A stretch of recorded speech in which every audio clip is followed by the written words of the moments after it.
Hola, los videos que vamos a publicar en los próximos días en Pensar la Historia están grabados de hace por lo menos un mes. Con Flor en estos días nos comunicamos y hablamos acerca de la posibilidad o no, lo pertinente o no de publicarlos en este contexto, teniendo en cuenta lo que pasó el jueves pasado con el intento de magnicidio a la vicepresidenta de la Nación. Y decidimos que sí, porque queremos seguir apuntando a pensar la historia, porque la sensación de tristeza, de asombro, de agobio, de ver comentarios de gente en las redes sociales que festeja el intento de magnicidio, que lo polemiza creyendo que es toda una cosa armada, o en su defecto aquellos que lamentan que no se haya concretado, nos empujan, nos llevan a pensar que necesitamos seguir enseñando historia argentina, porque parece ser que ni 30.000 desaparecidos ni el juicio a la Junta fueron suficientes para decir nunca más. Hola, soy la Coli y te invito a seguir pensando la historia. En este nuevo capítulo de Pensar la Historia te invito a pensar el peronismo. Y para eso vamos a tratar de revisar cuáles son los antecedentes y el contexto en el que surge este movimiento que va a quebrar la historia argentina en dos y que se convierte en una bisagra. Hay una historia argentina antes del peronismo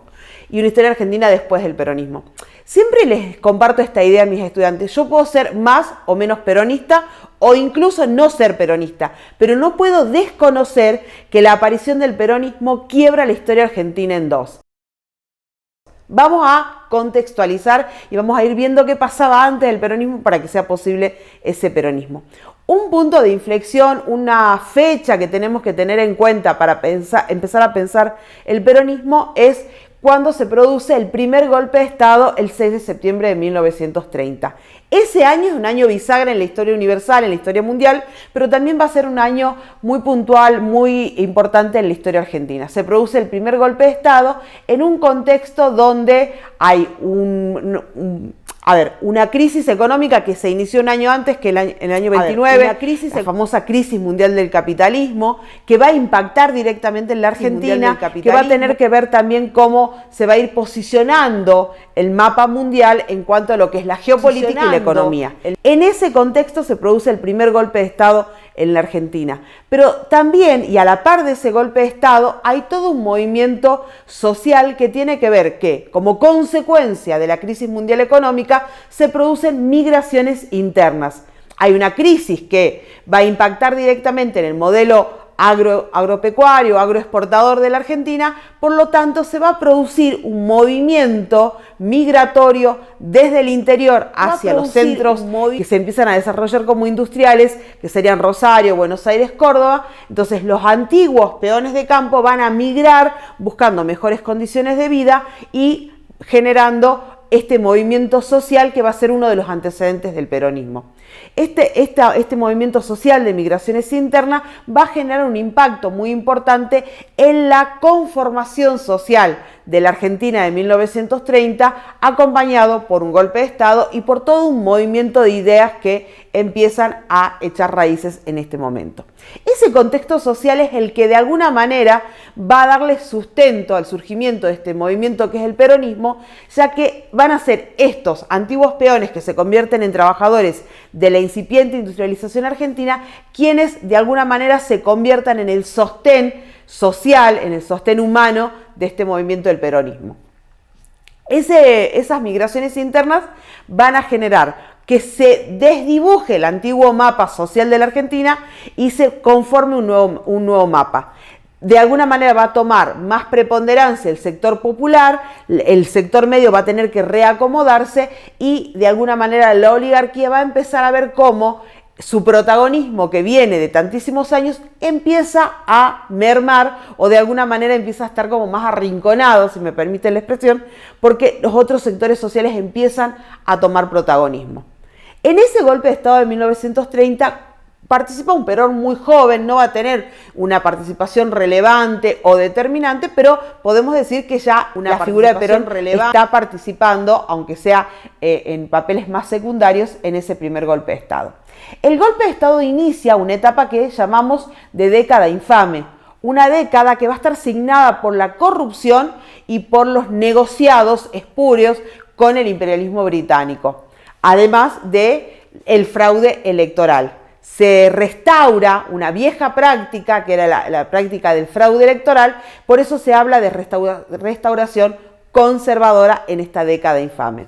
Y esta década, que es una década de 13 años en realidad, comienza con un golpe de Estado, que es el golpe del 30, y termina con otro golpe de Estado, que es el segundo golpe de Estado de la historia argentina, que es el golpe del 43, donde ya hay una ideología, donde ya hay un sustento ideológico que cambia la fisonomía del golpe, que es muy diferente al primero. En este golpe de Estado del año 43 va a tomar relevancia una logia secreta del ejército, que es el GOU, Grupo Obra Unificación o Grupo de Oficiales Unidos, que ya tiene otra mirada sobre la política y empieza a introducir esta idea de un nacionalismo que en realidad ya veníamos viendo desde el primer centenario, desde 1910, y que de alguna manera ese nacionalismo va a ir tomando los matices propios de la historia argentina, los matices propios de la realidad argentina, que no van a tener que ver con los nacionalismos surgidos en otros ámbitos y en otros lugares del mundo, y que va a ir tomando justamente los matices argentinos, un nacionalismo argentino. Ese Grupo de Obra Unificación o Grupo de Oficiales Unidos sí va a tener a Perón como un protagonista. Este golpe de Estado del año 43 va a iniciar con una corta presidencia de Rawson, luego la de Ramírez, y la figura, por así decirlo, destacada va a ser la presidencia de Farrell. Pero detrás de Farrell, de Ramírez y de Rawson va a ir apareciendo la figura incipiente de Perón. ¿Y por qué es importante la figura de Perón? Porque Perón va a lograr algo único en la historia en ese momento, que es concentrar 3 cargos. Va a llegar a ser vicepresidente, ministro de Guerra y secretario de Trabajo. Y de esos 3 cargos me quiero concentrar en la Secretaría de Trabajo. ¿Por qué? Porque hace un minuto o a unos minutos te contaba acerca de este movimiento social que va a redefinir la conformación social de la Argentina, que son los movimientos de migraciones internas. Entonces, es importante hablar de la figura de un secretario de Trabajo en un contexto donde el movimiento obrero, no como un movimiento sindical, sino como un movimiento social, se está conformando. Entonces, la figura de un secretario de Trabajo donde está creciendo esa masa de trabajadores en las incipientes industrias de Rosario, de Buenos Aires o de Córdoba, es importante,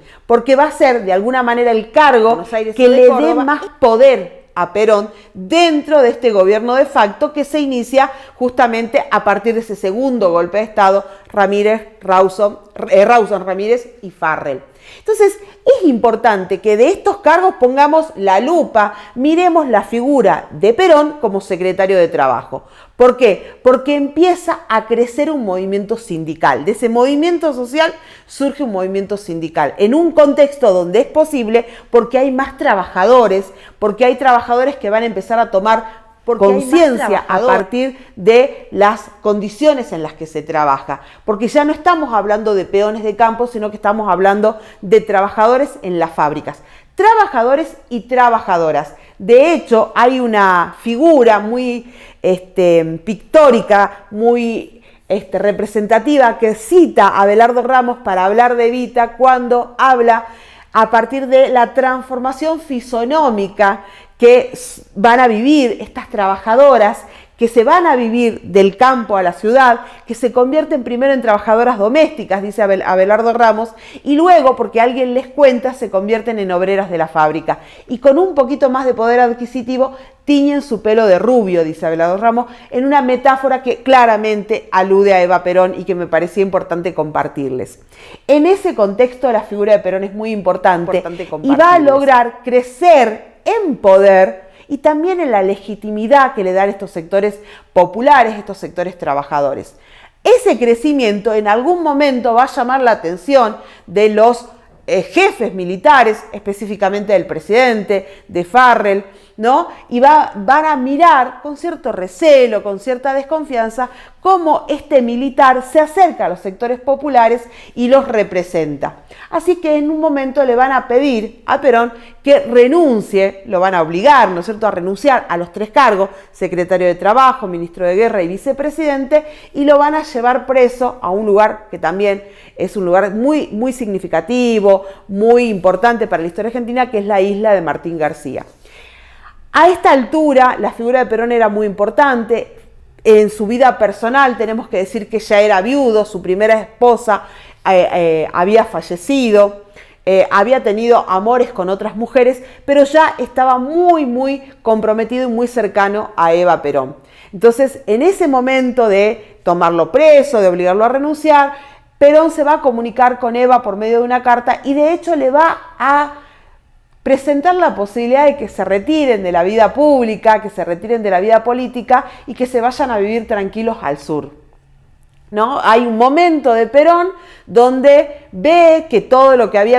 logrado hasta ese momento, toda su proyección o ideales parecían no tener lugar en la Argentina de ese momento y le propone a Eva por medio de una carta que se iban a ir a vivir tranquilos al sur, cosa que obviamente y afortunadamente no sucede.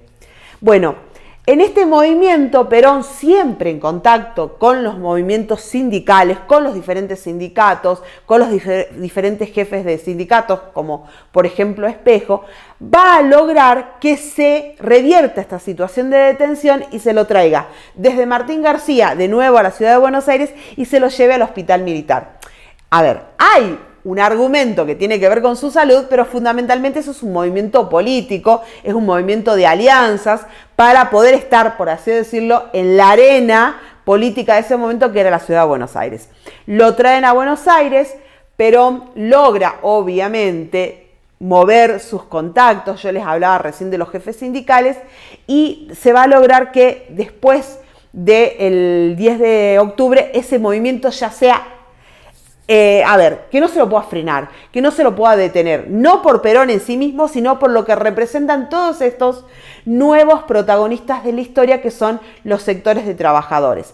Así es que hacia el 17 de octubre se va a producir la irrupción de los sectores populares en la historia argentina. Horowitz dice que ese 17 de octubre marca la entrada en la arena política de los sectores populares argentinos, de estos trabajadores que van a venir desde el conurbano bonaerense, en camionetas, en camiones, en colectivos, que van a llegar al centro de la política argentina, que era la Plaza de Mayo.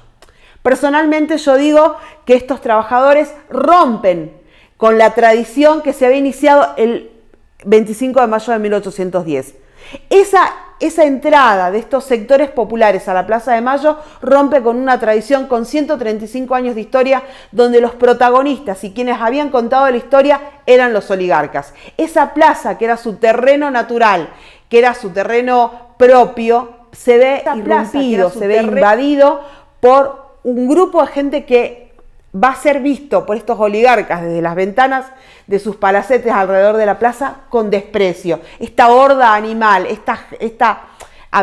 fauna, porque estas son las expresiones de los oligarcas, que llega e irrumpe sorpresivamente en la Plaza de Mayo en un 17 de octubre caluroso y que además osan lavarse las patas en la fuente de la Plaza de Mayo. Esta es la expresión de los oligarcas. Rompe la historia argentina este 17 de octubre. Irrumpe un sector que hasta ese momento no había protagonizado la historia. Vuelvo a repetir, y esto lo suelo decir en clases, se rompe con 135 años de tradición histórica donde la plaza y los movimientos históricos políticos eran privilegio exclusivo de la oligarquía. Acá aparecen los sectores populares, aparece el pueblo, por eso vamos a empezar a hablar de una democracia popular, de una democracia de masas. Estos trabajadores que llegan pasadas las primeras horas del mediodía, que se lavan las patas en la fuente de la Plaza de Mayo, crean este momento histórico que va a marcar esta ruptura y que de alguna manera va a posicionar definitivamente a Perón en esa dinámica política de 1945. Perón, obviamente, va a tener que ser traído a la Casa de Gobierno, a la Casa Rosada. Perón va a dirigirse en un discurso histórico que, vuelvo a repetir, hace este quebrantamiento, esta bisagra histórica y va a lograr avisarle a sus trabajadores que no solo no se va a ir al sur, sino que de alguna manera ese día queda conformado este movimiento, que no vamos a ponernos acá en la discusión si es el justicialismo, ¿no? que los nombres, en este caso me parece a mí que quedan hasta pequeños frente a un movimiento que tiene que ver con la historia viva, son los trabajadores que salieron a la calle y que van a lograr que Perón no solo deje de pensar en retirarse de la vida pública e irse al sur, sino que empiece a conformarse como la figura política trascendental de la historia argentina en por lo menos las próximas décadas a partir de ahí.